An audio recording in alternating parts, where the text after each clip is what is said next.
The Citroen ELO was designed for travel, relaxation, leisure, and work, featuring a modular interior with a central seating position. ELO concept revives quirky minivan style with fresh intent. Cabin seats 6 with flexible layouts and a bold orange theme. Designers call it a lab for clever, fun, and practical ideas.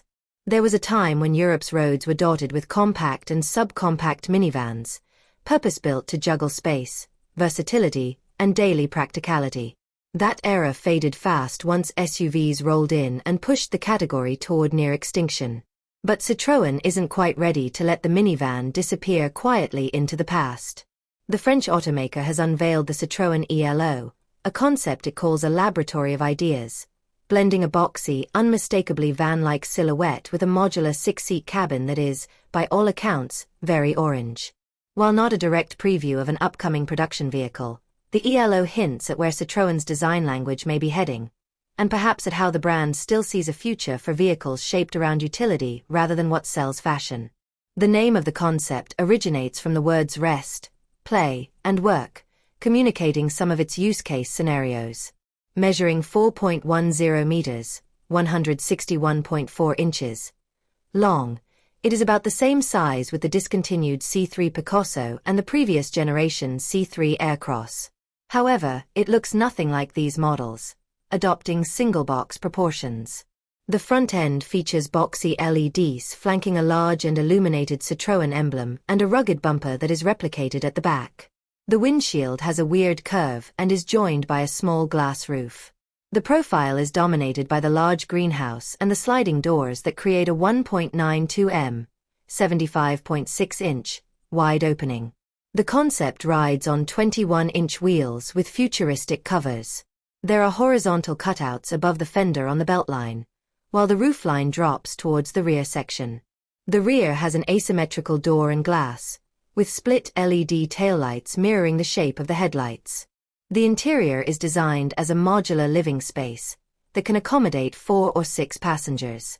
The unconventional layout has the driver's seat on the center, 2 removable passengers slightly behind it, and a 3-seat rear bench. The front seat can swivel, creating a living room or a workspace for meetings. The rear section of the cabin can transform into a sleeping area thanks to a pair of inflatable mattresses. These are made of a durable material called drop stitch and can be stored in the trunk. Furthermore, a drop-down screen turns the EV into a home theater. The ELO doesn't have a dashboard as we know it, with an open space in front of the driver. An elongated display is mounted under the large windshield, with a futuristic steering wheel sticking out of the front wall.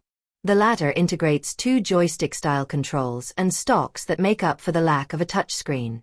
Finally, the side sections and door cards feature a number of storage compartments. The concept rides on a fully electric architecture, which is beneficial for packaging. Citroën hasn't shared the specifications of the electric motors or the battery pack, but said that the natural habitat of the concept is urban areas. The Citroën ELO will make its public debut at the Brussels Motor Show on January 2026. As we mentioned earlier, it won't evolve into a production offering. Still, French media Lagos reports it might inspire a future subcompact model. This will reportedly arrive in 2028, and could be positioned between the C3 hatchback and the C3 Aircross SUV. Pierre Leclerc, Citroën's design director, called the ELO a burst of energy, framing it as an attempt to bring together practicality, clever packaging, and a light-hearted spirit. Citroën's CEO, Xavier Chardin, echoed that sentiment, describing the concept not only as a laboratory of ideas, but also as a powerful message that carries our vision of what Citroën should be.